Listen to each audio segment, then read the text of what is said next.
While most experts agree that going to college is a good investment, an undergraduate degree is no longer the sure bet that it used to be. Today's students accumulate an average of $30,000 in debt by the time they graduate. They will go into a job market that looks especially bleak for young people. Many newly minted graduates are unemployed or working minimum wage jobs. Still more are working in jobs that don't require college credentials. For young graduates, the average age of financial independence has risen to 30.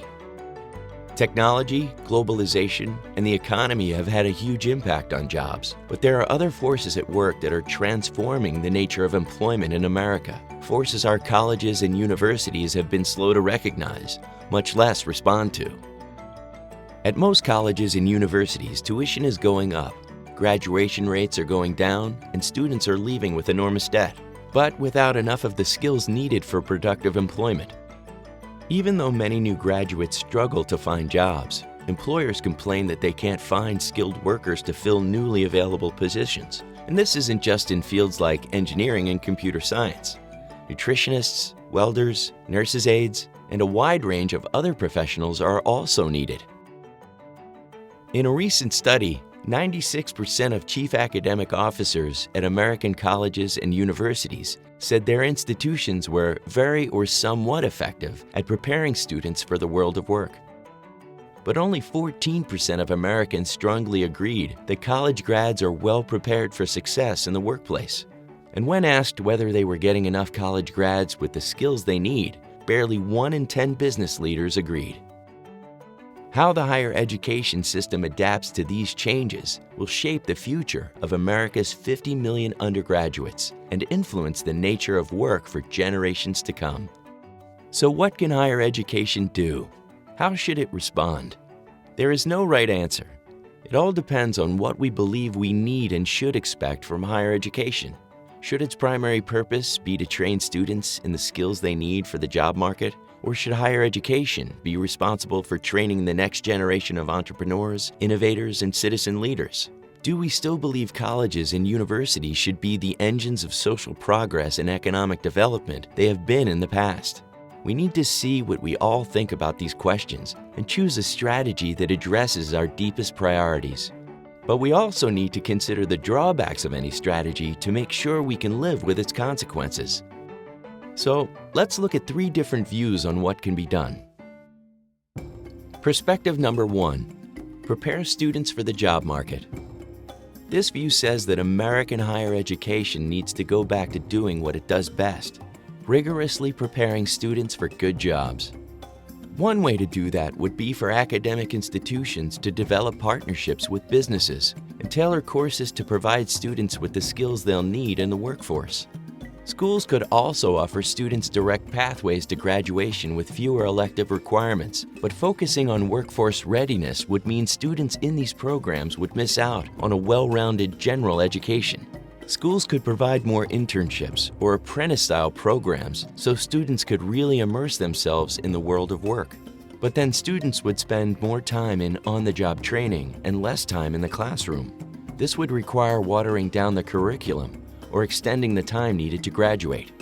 Overall, this perspective would result in students who are better prepared for a specific job market, but are less broadly educated. Can we live with that? Perspective number 2, educate for leadership and change. This view says it's not enough to simply train students for the jobs that are available today.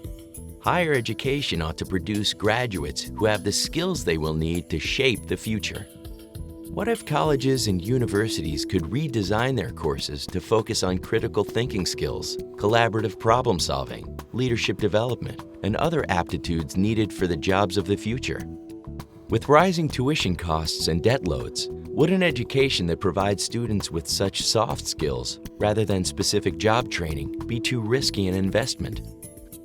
Colleges could also require undergraduates to develop knowledge and skills outside the classroom through internships, community service, study abroad, action research, and other experiences that integrate theory and practice. However, this would undercut the traditional model of an academic environment that's free of worldly pressures and distractions.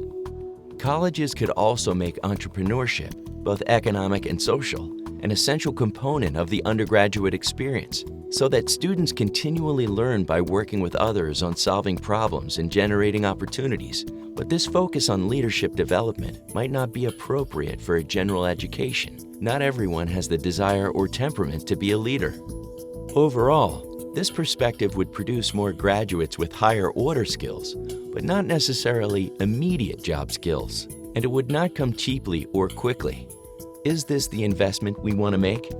Can we live with the trade-offs? Perspective number 3, build robust communities. This view says that the primary role of colleges and universities is to strengthen the towns, cities, and regions they are part of by providing intellectual leadership and resources.